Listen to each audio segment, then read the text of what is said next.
One of the things you're not going to have to do, which you have had to do in the past as a teacher, is complete MIS03s.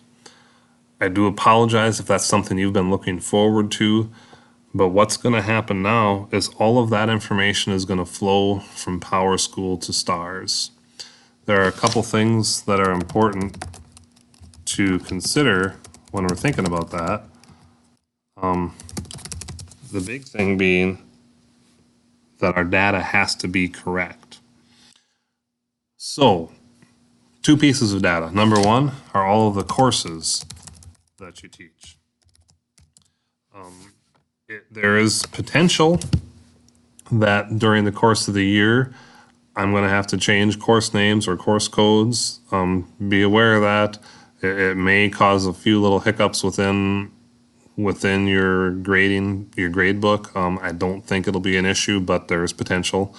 Another thing that happens though is all the information about you needs to be updated, and that is the only thing that is your responsibility this year, is making sure that your information is correct. So I'm going to show you how to do that. First, you have to log into PowerSchool, which I've already done. Then, on the lower left-hand part of your screen, there's a link for state reporting information.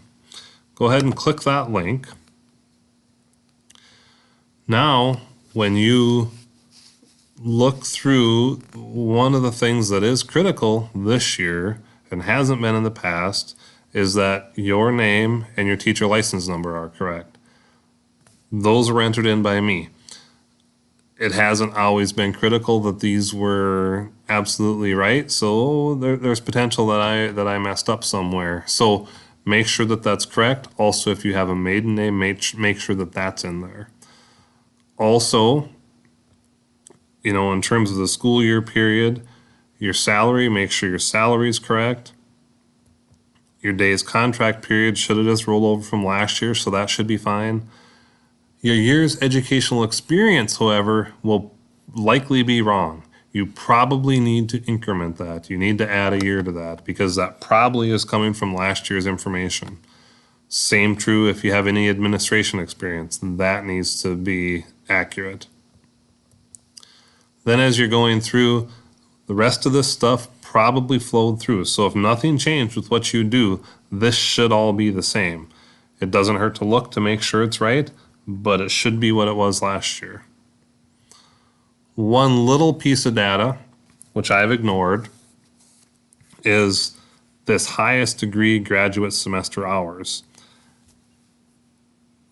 Sometimes it's hard to keep track of all the credits that we have, and this is not where Amy gets her information in terms of your salary scale, but this is data that the state likes to have about the teachers, and it should be right. If you notice, mine says 0. Well, the reason it says 0 and the reason I've ignored it is because I've never really known for sure what to put.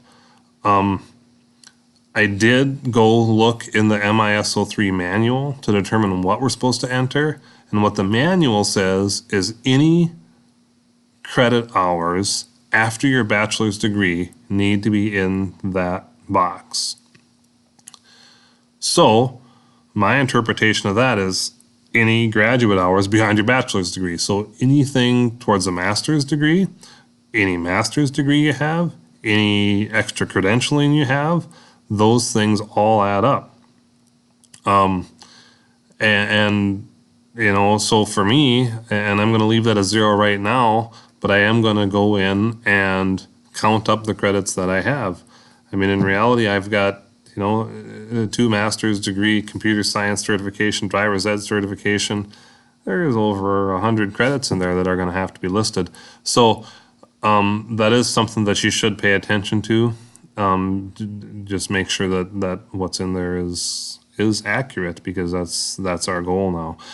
Well, always has been our goal, but now that it's right in PowerSchool and it gets uploaded, it should be easier because all you have to do is enter in the numbers. So if you have any questions, please feel free to ask. Thank you. Oh, do make sure you hit submit when you're done.